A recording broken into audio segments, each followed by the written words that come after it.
ॐ ध्येयं सदा परिभवग्नमभीष्टदोहं तीर्थास्पदं शिवविरञ्चनुतं शरण्यं भृत्यार्तिहं प्रणतपालभवाब्धिपोतं वन्दे महापुरुषते शरणारविन्दम् वन्दे महापुरुषते शरणारविन्दम् त्यक्त्वा सुदुष्टे सुरक्षितराज्यलक्ष्मीं धर्मिष्ठयार्जवचसां जदगादरण्यं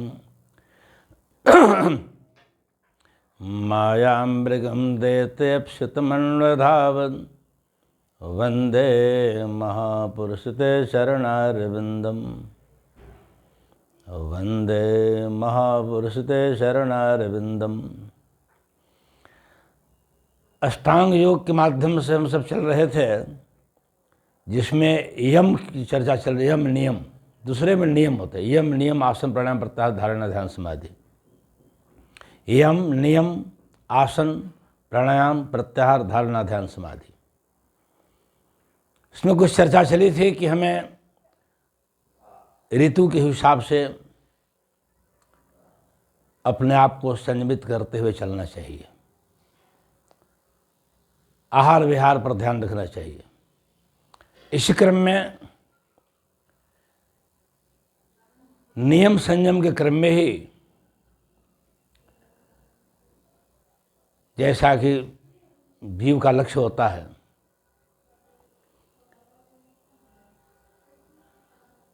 चतुष्टय प्राप्ति का, धर्म अर्थ काम और मोक्ष। धर्म अर्थ काम और मोक्ष, इन्हीं चारों चीज़ों की प्राप्ति हेतु हम सब प्रयासरत रहते हैं। लेकिन सब की जड़ में स्वास्थ्य है। शरीर माध्यम खलु धर्म साधनम। शरीर स्वस्थ रहेगा तभी हम धर्म का पालन कर सकते हैं, नियम संयम भी कर सकते हैं। और अपने शरीर को स्वस्थ रखने हेतु हमें ग्रहों की जो चाल है, जो गति है, उस पर ध्यान देना पड़ेगा। जैसे भी वर्तमान में कल तक वृश्चिक राशि के सूर्य हैं, फिर धनु राशि में प्रवेश करेंगे। तो धनु राशि में प्रवेश करने से पहले 1 महीने तक, मकर संक्रांति तक ये सूर्य धनु राशि पर रहेंगे। इस महीने में कौन कौन सी सावधानियां बरतनी होंगी स्वास्थ्य लाभ हेतु, अपने स्वास्थ्य की सुरक्षा हेतु, इस पर यह चर्चा चलेगी। अभी संकल्प में हम बोलते हैं वृश्चिक राशि स्थित सूर्य, तो कल तक ये वृश्चिक राशि पर रहेंगे। फिर धनु में प्रवेश करेंगे, 1 महीने रहेंगे, फिर मकर संक्रांति को ये मकर राशि पर आ जाएंगे। सबसे पहली बात है कि सूर्य मकर संक्रांति पर आते ही उत्तरायण हो जाते हैं। कर्क राशि पर आते ही दक्षिणायन होते हैं, जो भी दक्षिणायन चल रहे हैं। धनु राशि तक दक्षिणायन पर रहेंगे। लेकिन धनु राशि के बाद जस्ट ये जब आएंगे मकर पर, उत्तरायण हो जाएंगे। तो आयन बदलने के क्रम में, यानी मिथुन से कर्क पर आते और धनु से मकर पर आते, यानी मिथुन से कर्क पर आते जो दक्षिणायन होते हैं, और धनु राशि से मकर पर आते उत्तरायण होते हैं। इस अवधि में और सारे ग्रहों में कुछ भूचाल आता है, क्योंकि सूर्य ताकतवर हैं। इनके अयन का प्रभाव पड़ता है। जब अयन बदलते हैं उस समय कुछ परिवर्तन होता है ग्रहों में, और इसका प्रत्यक्ष असर वायुमंडल में स्थित पिंडों पर पड़ता है, चाहे जड़ पदार्थ हों या चेतन पदार्थ हों। तो हम भी, चूंकि हम सब भी इस वायुमंडल में रह रहे हैं, इस धरती पर, तो हमारे शरीर पर भी इनकी किरणों का सकारात्मक और नकारात्मक प्रभाव तो पड़ेगा ही।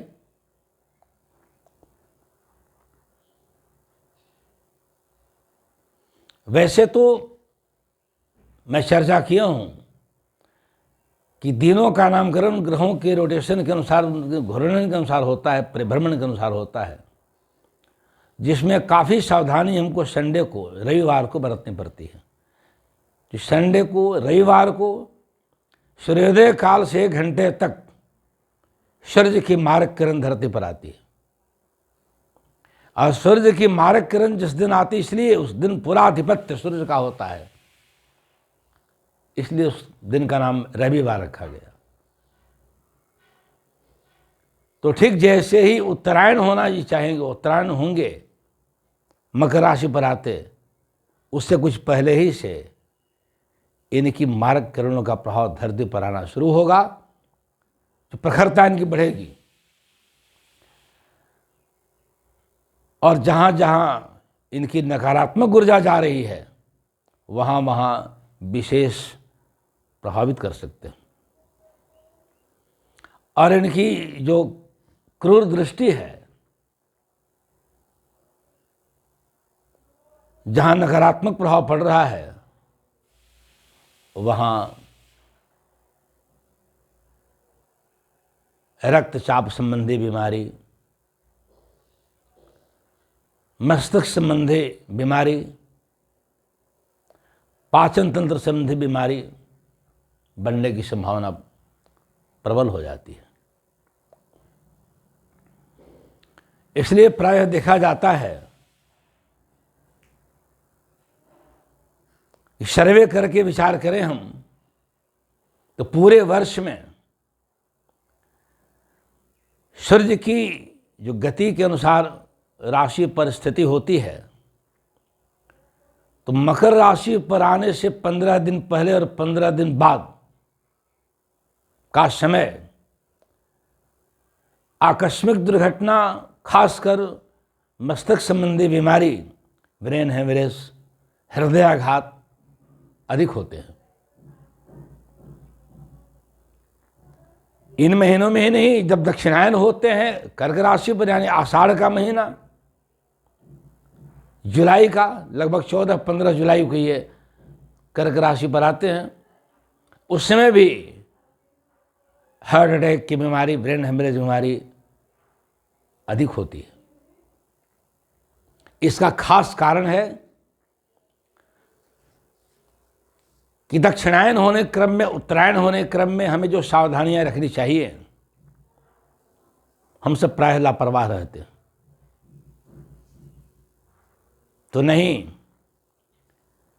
अब कल के बाद धनु राशि पर आएंगे तो धीरे धीरे पल विपल के हिसाब से बढ़ते जाएंगे, और बढ़ते बढ़ते फिर ये मकर राशि पर 14 जनवरी को, 15 जनवरी को आ जाएंगे। इसलिए धीरे धीरे इनका प्रभाव उस ओर बढ़ेगा। सावधानियां क्या करनी है इस बीच में? इस बीच में सूर्योपासना करनी चाहिए। सूर्योपासना में रविवार को नमक का परहेज, शरीर पर लाल रंग के वस्त्र का परिधान रखें, हम पहनावा रखें,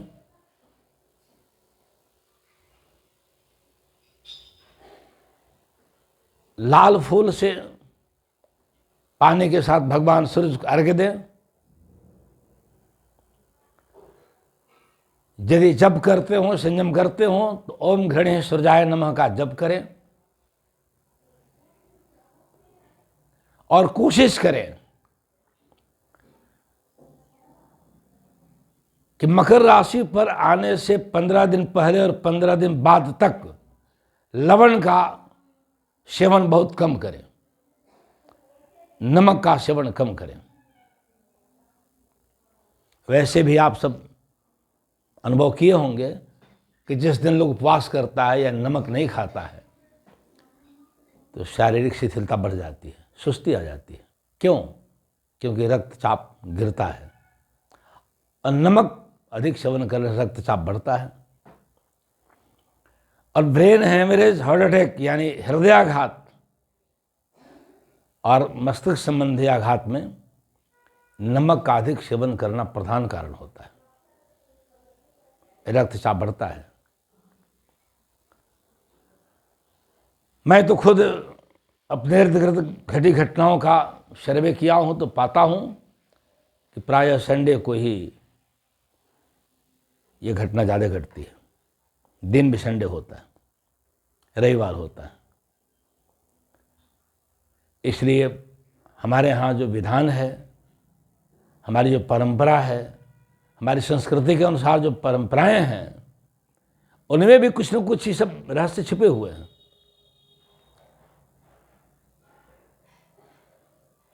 जैसे मकर संक्रांति पर खासकर संयम करना, व्रत करना, तर्पण करना, उस दिन स्नान करना, खासकर उस दिन विशेष आराधना करना जिस दिन सूर्य मकर राशि पर आते हैं। हम सब नदी में जाते हैं, तर्पण करते हैं, स्नान करते हैं, संयम करते, उपवास करते हैं।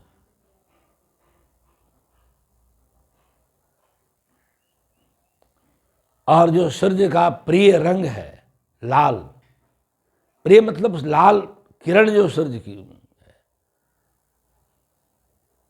इसलिए सूर्य की उपासना करने वाले लाल से प्रेम करते, लाल पोशाक पहनते हैं, लाल रंग की आकृति का ही ध्यान करते हैं, लाल गाय की सेवा करते हैं। रविवार को लाल रंग के गाय को गुड़ खिलाया जाए तो रक्तचाप और लिकोडर्मा जैसी बीमारी, लिप्रोसी जैसी बीमारी में राहत मिलती है। क्यों? गाय के रंग के हिसाब से दूध में अलग अलग तासीर होता है, दूध का तासीर बदलता है। हम सब इतनी गहराई से विचार नहीं करते। और चूंकि गाय की रीढ़ में शुद्ध नाड़ी होती है तो रंग के हिसाब से और दिन के हिसाब से सूर्य नाड़ी से निकलने वाली जो ऊर्जा है, जो हार्मोन निकलता है, उसका असर भी अलग अलग बीमारियों पर अलग अलग पड़ता है।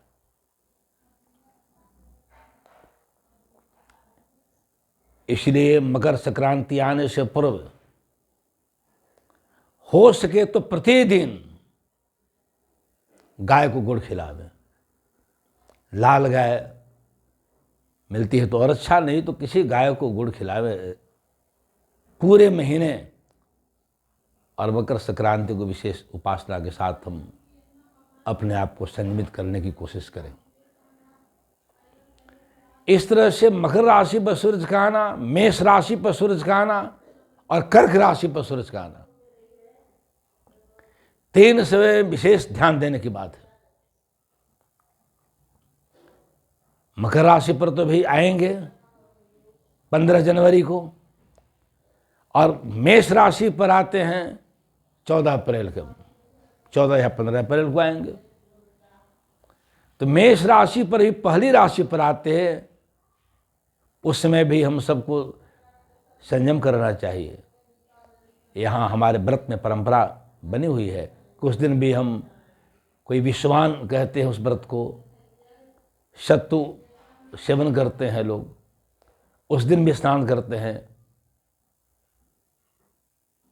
14 अप्रैल को, नवान भक्षण करते हैं, नए अन्न का भक्षण करते हैं, नवीन अन्न का भक्षण करते हैं।